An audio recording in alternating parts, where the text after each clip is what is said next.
You know, this is week 58 for me when it comes to weight loss. I'll post my weight around here somewhere for you guys. But I thought what I would do today is talk to you about something else that has been just like really, really important for me. Critical, in fact, when it comes to the success that I've had with weight loss. And that is self-discipline.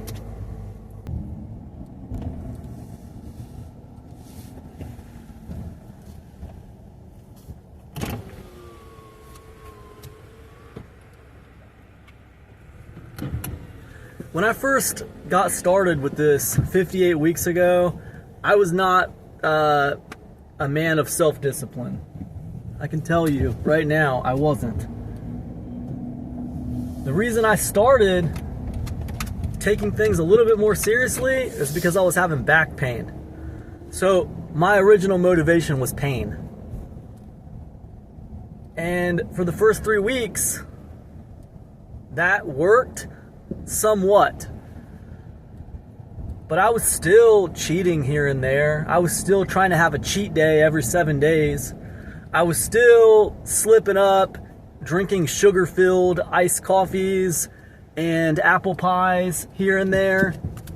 So it wasn't like I was taking it as serious as I should have been. 3 weeks in, the back pain hadn't really went away. I thought it would if I lost some weight. And I had lost some weight after 3 weeks, but the back pain was still there. I went to the doctors. She ran some blood work, and I figured out I had diabetes. All this is documented on this weight loss journey. I was devastated, and I was afraid.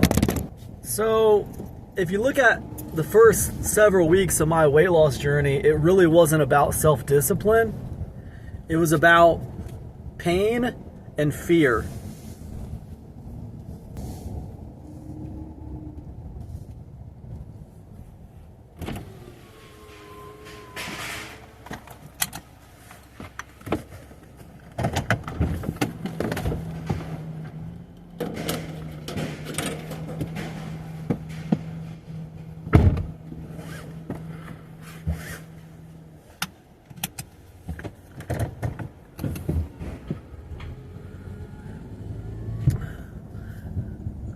But a lot of that wears off because I did figure out how to solve my back pain. It was not directly related to weight loss. I mean, it was, but that wasn't the main culprit. That deserves its own video. We'll talk about that. But long story short, the pain went away. The fear of having diabetes did not go away. And that made me really start taking my weight loss journey more seriously and having to check my blood sugar every single day. It was a constant reminder that I was not healthy. I couldn't just explain it away. I couldn't just, act like it was no big deal, whatever. I couldn't do it. I had to face it every single day. So the fear remained. Eventually, I solved that problem too. But whether I solved that problem or not, human beings are amazing at adapting. We can get used to almost anything.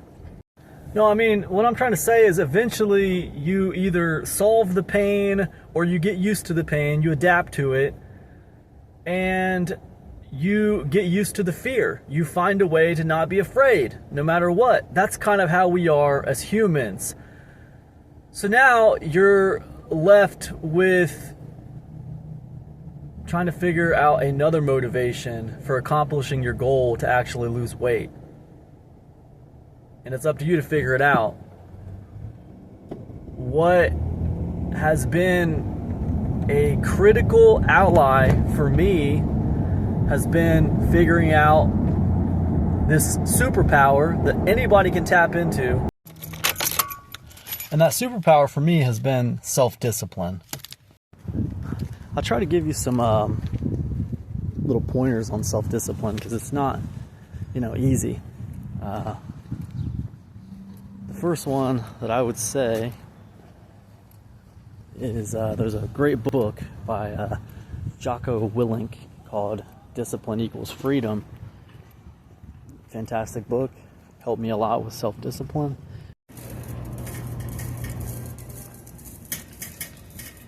The next thing I tell you when it comes to self-discipline is just acknowledging the things you like.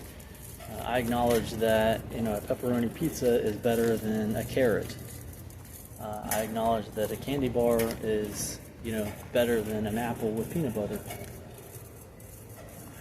But as I acknowledge these things, I also acknowledge that the pizza and the candy bar are basically poison, and I'm going to let them go. My time with those things has passed.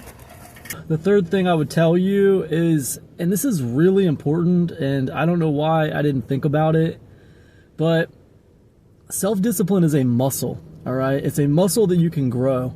So if you're used to like giving up on diets or kind of like taking a lot of cheat days or just not being able to stick to anything for too long, just remember you just have to just get it one day at a time and just say no once to eating junk food or doing things the old bad way. Just say no one time, and you'll be surprised at how fast that self-discipline muscle will grow for you. Okay, so the fourth thing that I would tell you is to adopt a new mantra. Adopt a new mantra, okay? And that mantra is no. That's it, right? It's very simple. A lot of things when it comes to like losing weight and when it comes to developing self-discipline is to keep it as simple as possible. And like this mantra of saying, no, I'm not going to eat any of that crap. It's done, it's over, right? It starts with that mantra. And for the fifth tip, I'll tell you, once you have that mantra down, that simple one word, that powerful word, no, I'm not doing that, just no. Once you have that down, the fifth thing I would tell you is that you can justify that mantra by playing your emotion and your logic against each other. When logic is failing you, then lean on your emotions. Get mad. When logic tries to help you, weasel your way out of eating right, get mad. Use your emotion. Get angry. Say no. When emotion tries to tell you that things are too hard and you can't do it anymore, it's too tough, you just want to take a cheat day, use your logic. Circle your logic back around to your mantra. Say no. By the way, those two ideas come directly out of Discipline Equals Freedom by Jocko Willink. So that is 5 tips that'll help you develop your self-discipline. Checking on my tomatoes here. Anyways, I hope that's helpful to you. Be good out there. Good luck. And I'll see you next week. Peace now.